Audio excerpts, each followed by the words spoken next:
Puji nama Tuhan, Shalom Bapak Ibu, Saudara sekalian yang terkasih dalam Tuhan Yesus Kristus. Puji nama Tuhan, kita pada pagi hari ini, kita boleh berkumpul lagi di ibadah online Gereja Orang Beriman Kampus Surabaya. Mari sebelum kita mau mulai ibadah ini, kita mau sama-sama satukan hati, kita mau tundukkan kepala, kita mau berdoa. Tuhan Yesus yang baik, kami bersyukur Tuhan, karena penyertaan perlindungan-Mu Tuhan. Kami boleh ada Tuhan, kami boleh menyembah-Mu Tuhan, kami boleh dapat kesempatan untuk memuji memuliakan nama-Mu Tuhan. Jaga sertai ibadah kami ini Tuhan, biarlah ibadah ini bisa menjadi duka yang harum di depan Engkau Tuhan Yesus. Dan juga Tuhan, firman-Mu yang akan dibacakan nanti bisa menjadi rema dalam kehidupan kami. Terima kasih Tuhan Yesus, dalam nama Tuhan Yesus. Tuhan Yesus. Mari Bapak Ibu Saudara sekalian, kita mau sama-sama angkat pujian ini. Sama-sama kita katakan kekuatan di jiwa.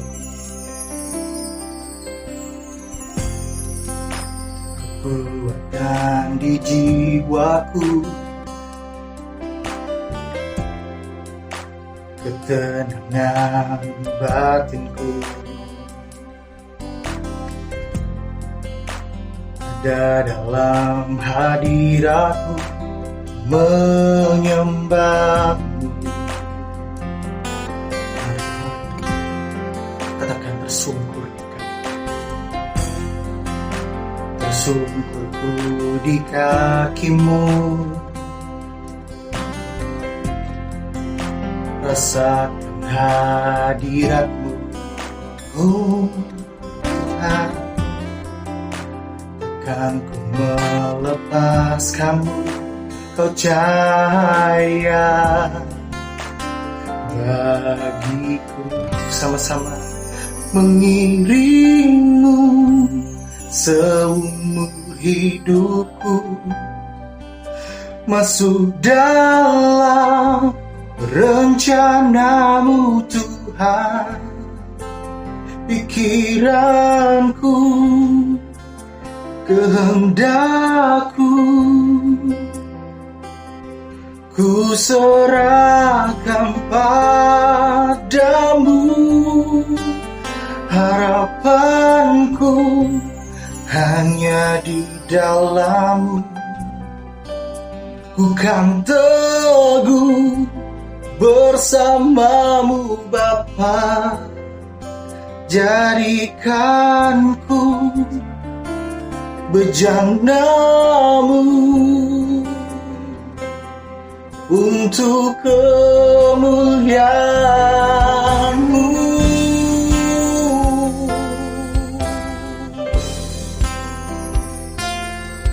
Mari sama-sama kita mau angkat pujian ini dari katakan tersungkurku di kaki. Tersungkurku di kaki-Mu, oh, rasakan hadirat-Mu, takkan melepaskanmu, dan ku melepaskanmu. Kau cahaya bagiku. Sama-sama mengiringmu seumur hidupku, masuk dalam rencana-Mu Bapa. Pikiranku, kehendakku, ku serahkan padamu. Harapanku hanya di dalam-Mu. Ku kan teguh bersama-Mu Tuhan. Jadikanku bejana-Mu untuk memuliakan-Mu. Oh Tuhan, masuk dalam rencanamu Bapa, pikiranku, kehendakku, ku serahkan padamu. Oh, harapanku hanya di dalam-Mu, ku kan teguh bersama-Mu Tuhan. Jadikan ku bejana-Mu untuk memuliakan-Mu.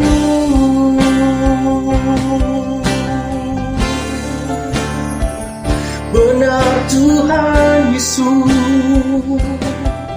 bejana-Mu, jadikan kami bejana-Mu Tuhan. Haleluya. Terima kasih Yesus, terima kasih Tuhan. Kami mau mengiringkan Tuhan Yesus. Kami mau jadi bejana-Mu Tuhan Yesus. Kami mau jadi saksi-saksi Tuhan Yesus dalam dunia ini.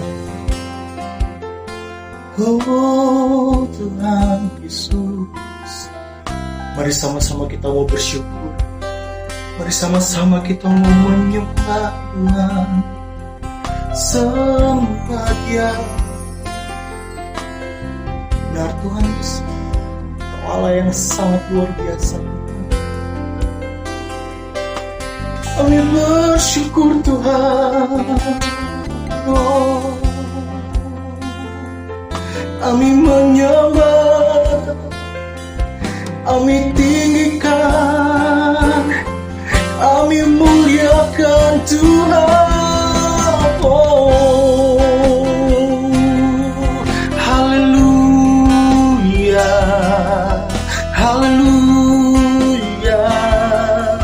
Yesus Tuhan, kami bersyukur. Terima kasih Tuhan.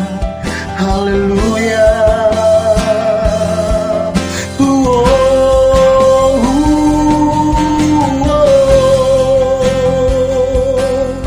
Kau yang hidup. Terima kasih Tuhan. Kami bersyukur, kami menyembah. Haleluya. Kami mau mengiring-Mu Tuhan. Terima kasih. Terima kasih Tuhan. Benar Tuhan, kami mau mengiring-Mu, jadi bejana-Mu yang hidup, jadi saksi-Mu di dunia ini. Kami bersyukur Tuhan. Seberapa banyak kita tempat ini yang mau jadi bejana Tuhan. Mari lebih sungguh lagi. Lebih sungguh lagi kita mengangkat pujian. Mengiring-Mu seumur hidupku, masuk dalam rencana-Mu Bapa. Pikiranku, kehendakku, katakan aku serahkan padamu Tuhan. Oh, kami serahkan Tuhan. Harapanku hanya di dalam nama-Mu, teguh bersama-Mu Tuhan. Jadikan ku bejana-Mu untuk kemuliaan-Mu.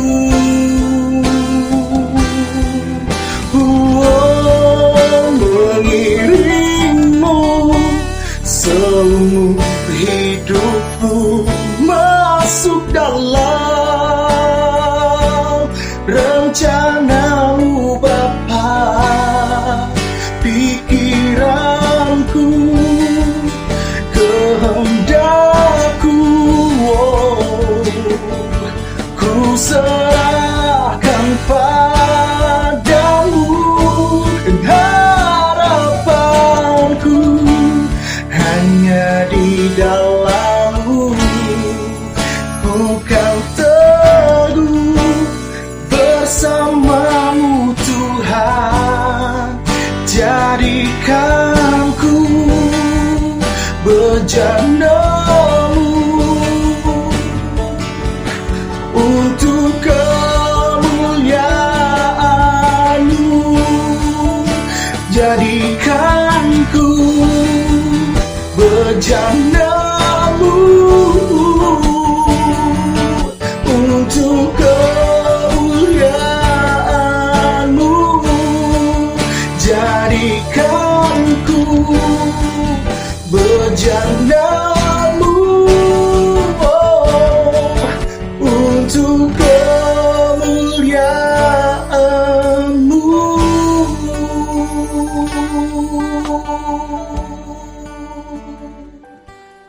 Haleluya. Meskipun tak ku mengerti apa yang ku alami, namun ku yakin Tuhan punya rancangan terbaik.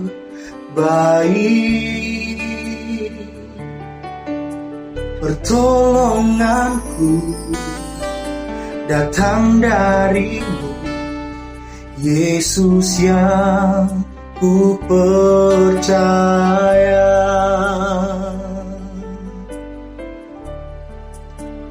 Yang tak mungkin bagiku, semua mungkin bagi-Mu. Hanya Engkaulah jawaban hidupku.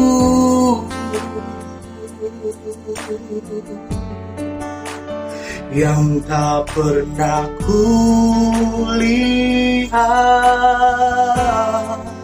dan tak pernah ku pikirkan, itu yang Kau sediakan bagiku. Benar Tuhan Yesus. Meskipun tak ku mengerti apa yang ku alami, namun ku yakin Tuhan punya rancangan terbaik.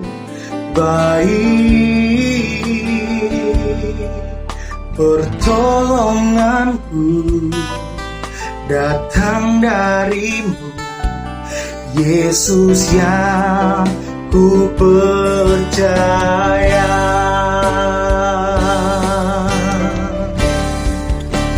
Yang tak mungkin bagiku,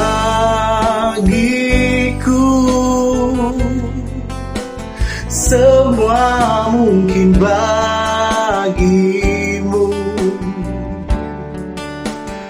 Hanya Engkaulah jawaban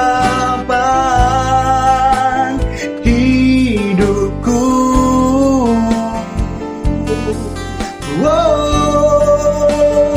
Yang tak pernah ku lihat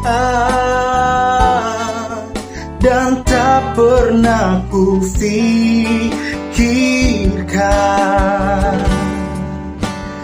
itu yang Kau sediakan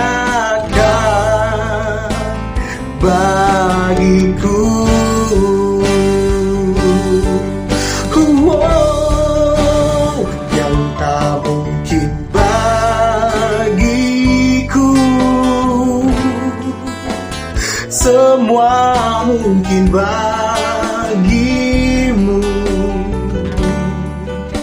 Hanya Engkaulah jawaban hidupku.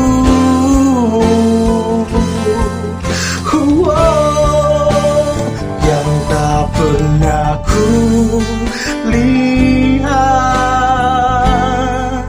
dan tak pernah ku pikirkan, itu yang Kau sediakan bagiku.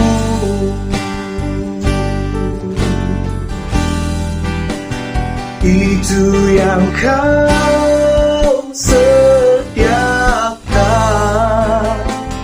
bagiku.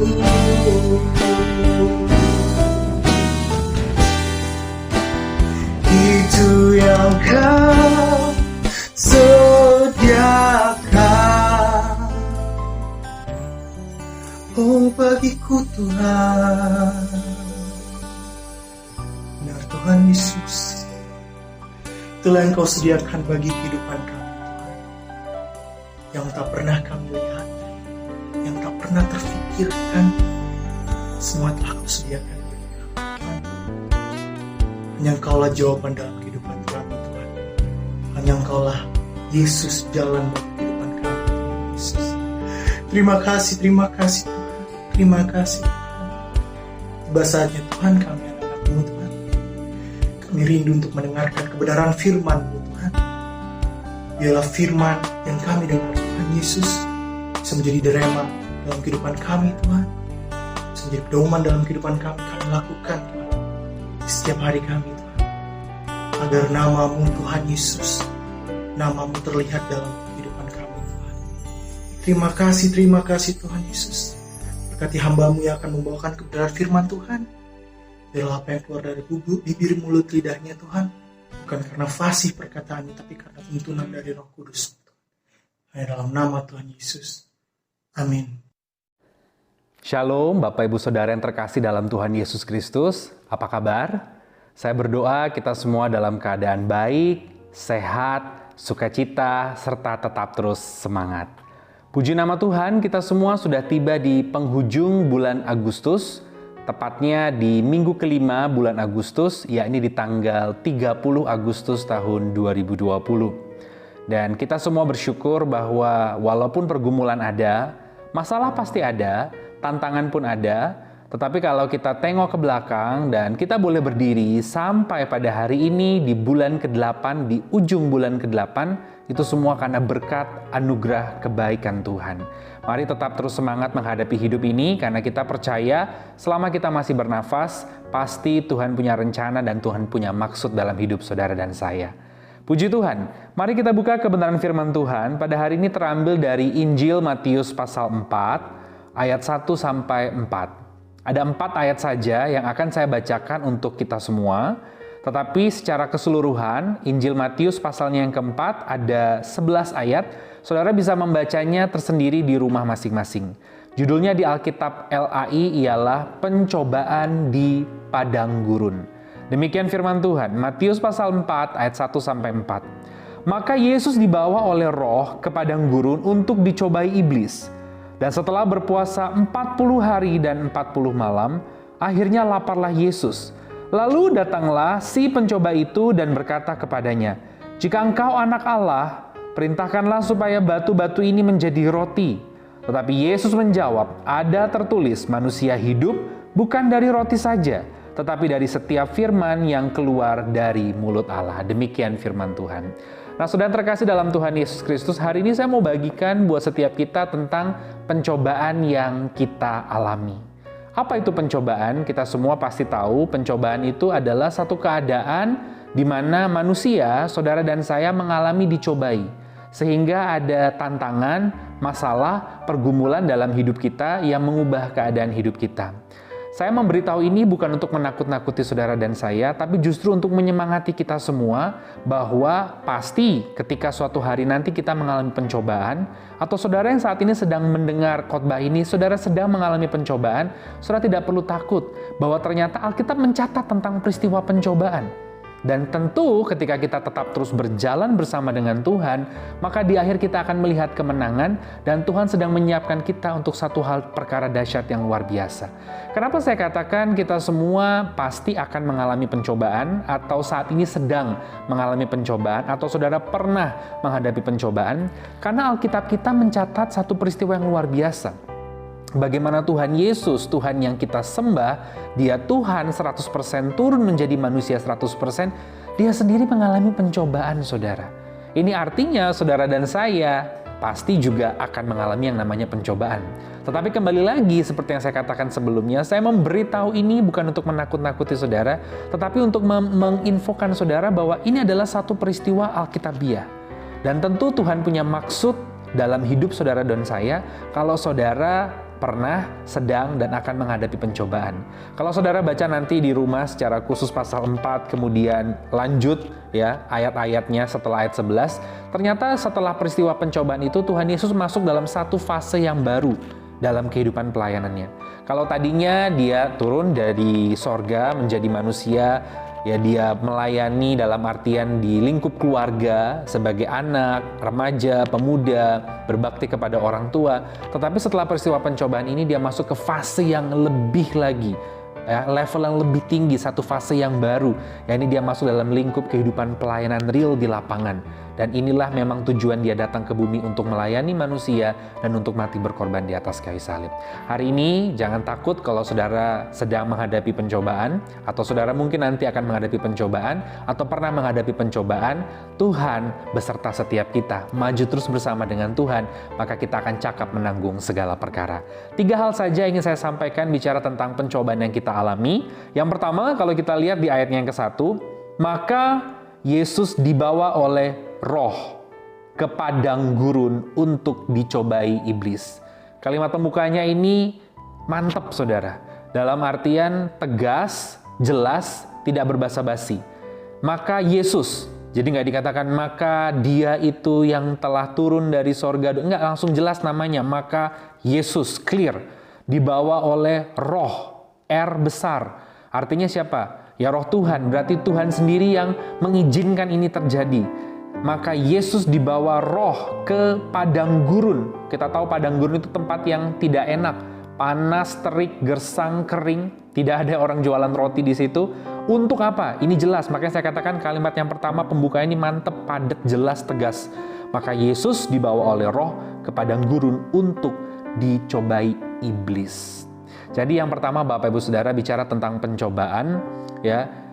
Matius pasal 4 mengajarkan kepada kita, peristiwa pencobaan di padang gurun mengajarkan kepada saudara dan saya untuk melihat pencobaan, bahwa terkadang pencobaan itu bukan harus selalu karena dosa, tetapi terkadang pencobaan itu terjadi justru karena bagian dari rencana kekal Allah yang luar biasa. Jadi poin yang pertama, kita diajarkan untuk melihat pencobaan, bahwa pencobaan itu tidak harus selalu melulu karena dosa, tetapi bisa juga terjadi karena memang diizinkan Tuhan dan ada dalam bagian rencana kekal Tuhan. Orang yang mengalami pencobaan tersebut justru ada dalam genggaman tangan Allah yang maha kuasa tersebut. Betul, kalau karena dosa, pasti juga pernah mengalami pencobaan. Ya karena hubungannya dengan Tuhan belum beres, seperti yang saya sampaikan dalam khotbah-khotbah sebelumnya, belum mengalami pertobatan sungguh-sungguh. Tapi kalau saudara sudah kenal Tuhan, lahir baru, bertobat sungguh-sungguh, percaya Tuhan, sudah pemberesan, ya semuanya yang buruk di atas, yang namanya kutuk keturunan dari nenek moyang kita, semua sudah dibereskan oleh kuasa darah Yesus. Saudara sekarang sudah hidup betul-betul dalam pertobatan, hidup di dalam Tuhan dengan ketulusan. Tapi saudara menghadapi tantangan pergumulan yang mengubahkan keadaan hidupmu. Dengan kata lain, saudara mengalami yang namanya pencobaan. Saudara jangan takut, ternyata pencobaan itu sendiri terkadang diizinkan Tuhan karena memang bagian dari rencana Tuhan yang luar biasa. Kalau sampai Tuhan mengizinkan ada pencobaan dalam hidupmu, kau sudah ikut Tuhan, sudah bertobat, sudah hidup benar di dalam Tuhan, berarti Tuhan punya maksud. Tuhan mungkin mau mendewasakan engkau. Tuhan mungkin mau untuk kita melihat perkara dahsyat tangan Tuhan yang penuh kuasa turun. Bagaimana mungkin kita bisa melihat tangan Tuhan yang dahsyat turun kalau kita tidak melihat ada pergumulan dulu. Mungkin Tuhan mau mengubah hati kita. Ya, saya ingat satu peristiwa, terkadang kala kalau kita menghadapi pergumulan, itu bukan melulu kita berdoa supaya pergumulannya berubah, enggak. Tapi lewat peristiwa masalah tersebut, Tuhan mau supaya kita berdoa dan hati kita yang berubah. Jadi kadang-kala lewat masalah ini Bapak Ibu Saudara, Tuhan izinkan tuh supaya hati kita akhirnya lemes. Hati kita ikut Tuhan, ya sudah aku mau berserah total, aku nggak mau memaksakan kehendakku, tapi aku mau sekarang ikut tunduk nurut dengan apa yang menjadi kemauan Tuhan. Jadi yang pertama Bapak Ibu Saudara, pencobaan yang kita alami, kita harus melihat dari sisi terkadang bukan harus melulu karena dosa, tapi karena memang itu bagian dari rencana Tuhan yang luar biasa. Saya ingat satu peristiwa tentang ada seorang pengusaha yang sukses, ya, dan dia itu dulu istilahnya dia cinta Tuhan, tapi setelah usahanya terus berkembang, usahanya terus membesar, usahanya terus sukses, apa yang terjadi, dia jadi lupa akan Tuhan. Dia meninggalkan Tuhan. Tiba-tiba usahanya drop, bangkrut. Barang dagangan yang harusnya dia lepas pada waktu itu masuk di krisis tahun 98, harga barangnya turun semua, anjlok, saudara. Wow, dia stres sehingga yang tadinya dia kaya raya menjadi bangkrut, saudara. Tapi justru peristiwa keadaan ini Tuhan izinkan karena Tuhan sayang dia, Tuhan mau mengubah hatinya supaya dia berbalik kepada Tuhan dan supaya dia melihat dengan mata kepalanya sendiri bagaimana tangan Tuhan yang dahsyat sanggup menolongnya, menyatakan mujizat yang luar biasa. Akhirnya dia berbalik kepada Tuhan, dia bertobat, dan apa yang terjadi saudara, Tuhan buka cara yang ajaib. Tiba-tiba barang yang turun harganya tersebut bisa ada yang mau cari, saudara. Orang dari luar negeri cari barang tersebut dengan harga normal. Padahal waktu itu harga barang-barang turun. Dan akhirnya apa yang dia takutkan tidak terjadi. Kemudian barangnya semua laku keras, dia kembali ke keadaan yang normal. Bahkan Tuhan berkati lebih lagi. Jadi itu yang pertama Bapak Ibu Saudara. Pencobaan dari cerita tadi kita bisa belajar bahwa tidak melulu karena dosa, tetapi terkadang juga Tuhan izinkan karena bagian dari rencana kekal Tuhan. Yang kedua, kalau kita perhatikan Bapak Ibu Saudara, ayatnya yang kedua, dan setelah berpuasa 40 hari dan 40 malam, akhirnya laparlah Yesus. Lalu datanglah si pencoba itu dan berkata kepadanya, jika engkau anak Allah, perintahkanlah supaya batu-batu ini menjadi roti. Yang kedua, Bapak Ibu Saudara, yang kita bisa pelajari dari Matius pasalnya yang keempat, pencobaan itu datang di saat keinginan daging kita begitu kuat, saudara. Makanya Tuhan Yesus berpuasa 40 hari 40 malam karena dia adalah Tuhan yang menjadi manusia. Manusia itu ada dagingnya, saudara. Keinginan daging kita kuat, makanya keinginan daging kita perlu direm, ditahan, ditundukkan dengan tuntunan Roh Kudus. Ya, makanya pencobaan itu kok tiba di ujung 40 hari 40 malam di mana sudah lapar-laparnya ini. Ya, tidak ada yang jualan roti di padang gurun, tidak ada makanan, tidak ada air seteguk, tidak ada keluarga kerabat yang menolong, membela, mengurusin dia, nggak ada. Tiba-tiba datang pencobaan dan pencobaan itu mengatakan bahwa jika kamu anak Allah, coba salah gunakan kekuasaanmu, ikuti mauku, ubahlah batu ini menjadi roti. Saudara, sebenarnya bukannya Tuhan nggak bisa, Tuhan bisa. Tapi kalau Tuhan sampai mengikuti apa yang menjadi perintah dari si jahat, berarti Tuhan pada waktu itu tunduk dengan apa yang dikatakan oleh si jahat. Puji Tuhannya Tuhan membalas dengan firman, manusia hidup bukan dari roti saja, tapi dari setiap perkataan yang keluar dari mulut Allah. Jangankan batu ini jadi roti, kamu si pencoba berubah jadi gado-gado juga bisa aku buat. Tapi intinya di sini saudara, pencobaan ini datang di saat keinginan daging itu begitu kuat. Makanya pelajarannya buat kita Bapak Ibu Saudara, tidak selalu keinginan dagingmu engkau turuti. Belajar untuk menyerahkannya kepada Tuhan. Ya, tentu saya percaya apa yang menjadi kebutuhan kita Tuhan cukupkan kok. Kalau kita butuh makan, ya Tuhan pasti cukupkan. Kalau kita butuh dana untuk sekolah, kalau kita butuh untuk apapun itu, kehidupan, kelangsungan kehidupan, Tuhan tolong kok. Dan hari ini kalau engkau punya keinginan daging, jangan kau turuti selalu, tapi belajar untuk serahkan ke pimpinan Tuhan. Serahkan kepada otoritas Tuhan, arahkan kepada tuntunan dari Tuhan, maka engkau akan melihat perkara dahsyat yang luar biasa. Karena apa? Karena ketika keinginan daging itu makin kuat, terus dituruti, terus dia punya nafsu yang tinggi, maka pencobaan itu akan semakin besar, semakin berat, semakin besar, dan semakin besar. Berapa banyak kita lihat rumah tangga yang hancur karena banyak istri-istri yang akhirnya selingkuh, karena tidak kuat menghadapi keadaan tekanan ekonomi, melihat pekerjaan suami, uangnya tidak seberapa, akhirnya dia melihat laki-laki lain, dia merasa kalau dengan laki-laki lain dia bisa hidup enak. Akhirnya selingkuh. Berapa banyak juga akhirnya suami-suami yang ketika usahanya sudah sukses gitu, melihat perempuan lain yang mungkin lebih muda, akhirnya mau sama perempuan lain aja, dia tidak lihat bahwa istrinya sudah berkorban, mendampinginya, memberikan arahan kepadanya dari awal pernikahan. Berapa banyak akhirnya orang jatuh dalam dosa korupsi karena keinginan daging yang kuat. Lihat orang lain punya mobil mewah, 3-4 rumah mobil mewah, semua apa yang diinginkan dapat, aku juga bisa. Ini karena keinginan daging yang tidak pernah direm, tidak pernah diarahkan untuk ikut tuntunan Roh Kudus, tapi terus diikuti membawa kepada kematian. Saya ingat satu cerita, pengalaman pribadi, ya, bagaimana anak saya yang nomor 1, sekarang dia usianya sudah TKB, tahun depan SD. Ya, dia ini senang sekali kentang, French fries.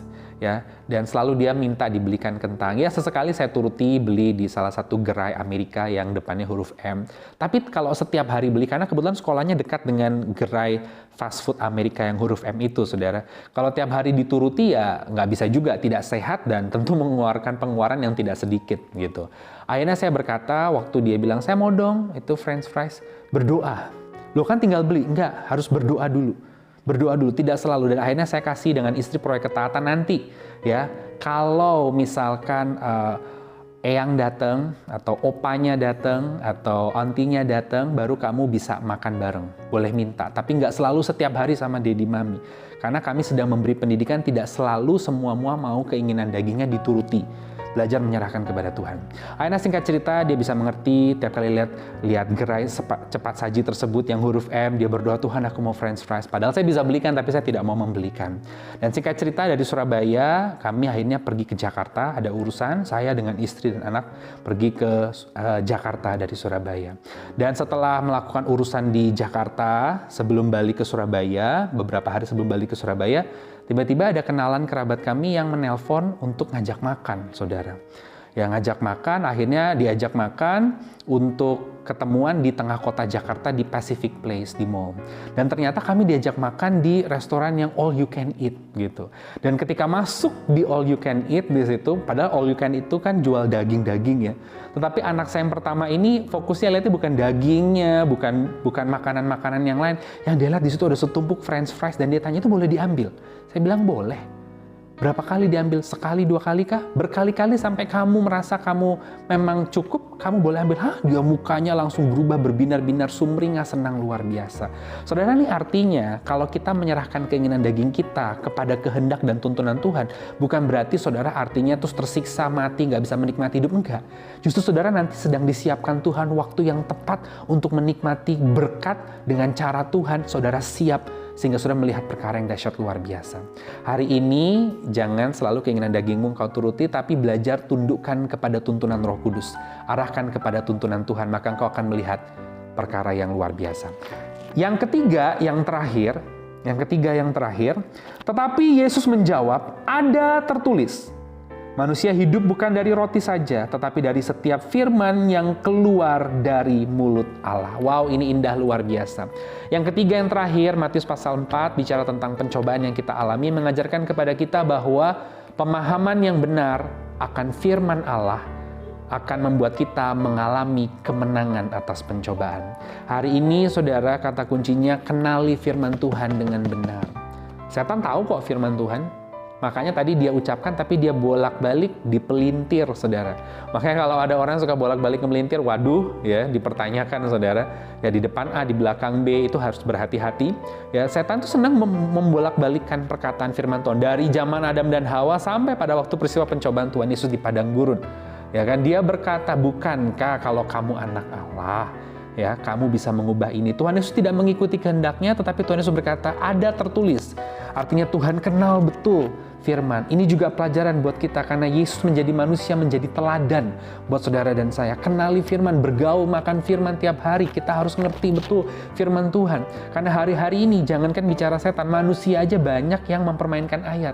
Istilahnya kalau di dunia teologi, ayat Alkitab tuh diperkosa. Diperkosa itu artinya disalahartikan menurut kehendaknya sendiri. Sehingga akhirnya punya pemahaman yang salah, sehingga jatuh dalam berbagai-bagai pencobaan, saudara. Hari ini sungguh-sungguh dalami firman Tuhan, minta hikmat tuntunan Roh Kudus, kenali firman Tuhan secara sungguh-sungguh, maka engkau akan menang atas pencobaan. Ketika engkau menghadapi masalah, engkau melihatnya bukan dari sudut pandang dunia, tapi dari sudut pandang firman. Ketika engkau menghadapi pergumulan, engkau bukan melihatnya dari sudut pandang dunia, tapi engkau melihatnya dari sudut pandang firman, saudara. Makanya saya ingat satu cerita bagaimana ada orang yang diskusi dengan saya dan dia bilang, saya ini punya pemahaman, saya harus terus naik ke atas, tidak pernah turun. Karena kan firman Tuhan bilang, harus jadi kepala dan bukan ekor. Tapi setelah saya menghadapi tantangan di kantor, drag gitu, saya mengalami drop ke bawah, saya jadi kecewa sama Tuhan. Saya bilang sama dia, kamu memahami firman tersebut salah. Maka saya pernah khotbahkan di GOB beberapa bulan yang lampau, bahwa kalimat menjadi kepala dan bukan ekor itu bukan melulu keinginan daging, artinya saudara mencapai puncak tertinggi terus. Saudara kalau ikut Tuhan tuh nggak pernah jadi ekor. Ya harus jadi terus direktur, pimpinan tertinggi. Bagaimana dengan ibu rumah tangga? Yang kerjanya urusan rumah tangga nggak pernah habis-habisnya. Apakah dia sedang tidak menjadi kepala? Bagaimana dengan orang yang memang kerjanya volunteer di lapangan saat pandemi ini? Dia bukan pemegang keputusan tertinggi, direktur ataupun kepala pimpinan di perusahaan. Apakah dia sedang tidak menjadi kepala? Ternyata dia salah memahami kalimat tersebut. Saya tidak akan bahas itu sekarang karena sudah pernah saya bahas dan butuh waktu yang panjang. Tapi intinya menjadi kepala di sini artinya saudara membawa influence. Karena itu menggunakan ilustrasi ikan, kepala dan ekor. Kalau ikan di air itu berenang, kepalanya yang menuntun, ekornya yang mengikut, mengarahkan. Kepalanya mau ke sana, ekornya yang akan menggerakkan, mengarah kepada sana. Sehingga ketika saudara menjadi kepala dan bukan ekor, saudara membawa dampak yang dahsyat. Orang sekelilingmu bisa kenal Tuhan lewat hidupmu, bisa ikut gaya hidupmu yang sehat secara Alkitab, bisa mengenal Tuhan. Walaupun kau ibu rumah tangga, walaupun kau mahasiswa yang duitnya nggak banyak, walaupun kau mungkin hamba Tuhan di desa terpencil, tapi walaupun kau lokal, engkau berdampak global. Engkau bisa menjadi dampak membawa orang semua mengenal kepada Kristus. Jadi hari ini yang ketiga yang terakhir saya berdoa, kenali firman Tuhan sungguh-sungguh. Ingat, man shall not live by bread alone, but by every word that comes from the mouth of God. Manusia hidup bukan dari roti saja, tapi dari setiap perkataan yang keluar dari mulut Allah. Bergaulah dengan firman, minta tuntunan Roh Kudus mengenal firman, maka engkau pasti hidupnya menang atas pencobaan. Amin. Kita berdoa. Terima kasih Tuhan untuk firman yang boleh kami dengarkan pada hari ini. Meteraikan di dalam nama Tuhan Yesus. Dan hari ini hamba berdoa buat setiap orang yang mendengarkan program ini yang sedang menghadapi pencobaan, atau pernah menghadapi pencobaan, atau mungkin nanti akan menghadapi pencobaan. Karena Alkitab mengatakan itu adalah peristiwa Alkitabiah, Tuhan izinkan itu. Biarlah kami boleh tetap kuat, maju terus dengan Tuhan. Karena kami diajarkan melihat dari sudut pandang yang berbeda, bahwa pencobaan terjadi bukan harus selalu melulu karena kesalahan, karena dosa atau karena hal lainnya, tetapi memang bagian dari rencana Tuhan. Dan izinkan Tuhan setiap kami untuk sungguh-sungguh mengenal Tuhan, bergaul erat dengan Tuhan, menundukkan kedagingan kami dan mengarahkannya kepada tuntunan Roh Kudus. Dan juga mampukan setiap kami dengan tuntunan Roh Kudus untuk boleh mengenal firman Tuhan. Sebab itulah kekuatan, kunci dalam kemenangan kami atas pencobaan di hidup kami. Terima kasih Bapa, meteraikan firman-Mu, hamba berdoa buat setiap pendengar diberkati Tuhan. Siapapun mereka hari ini dengan pergumulan, hamba berdoa dalam nama Tuhan Yesus, Engkau tolong. Hamba juga berdoa Tuhan buat bangsa dan negara Indonesia, pemimpinnya yang tertinggi, dari Presiden Joko Widodo, jajarannya semua ke bawah, para menteri, TNI Polri, birokrat semua Tuhan, bahkan penduduknya dari Sabang sampai Merauke. Kami juga berdoa bagi gubernur-gubernur, wali kota dan bupati-bupati. Berdoa untuk setiap orang yang ekonominya terdampak karena pandemi ini, para pengusaha, para karyawan atau pegawai, tenaga profesional, masyarakat dengan ekonomi menengah ke bawah. Tuhan Kau berkati. Kami berdoa buat seluruh gereja-gereja Tuhan, secara khusus gereja orang beriman di kampus Surabaya, dengan tantangan, pergumulan, dan programnya ke depan kami serahkan ke tangan Tuhan. Terima kasih Bapa, terpujilah nama-Mu kekal selamanya. Dalam nama Tuhan Yesus, kami bersyukur dan berdoa. Haleluya. Mari Bapak Ibu Saudara angkat kedua tanganmu, arahkanlah pandangan hatimu ke hadapan Tuhan, dan terimalah berkat Tuhan. Kasih dari Allah Bapa di sorga, penyertaan cinta dan damai sejahtera Shalom dari Tuhan Yesus Kristus, serta persekutuan yang manis dengan Allah Roh Kudus menyertai kita semua hari ini sampai Maranatha. Dalam nama Tuhan Yesus, haleluya, amin.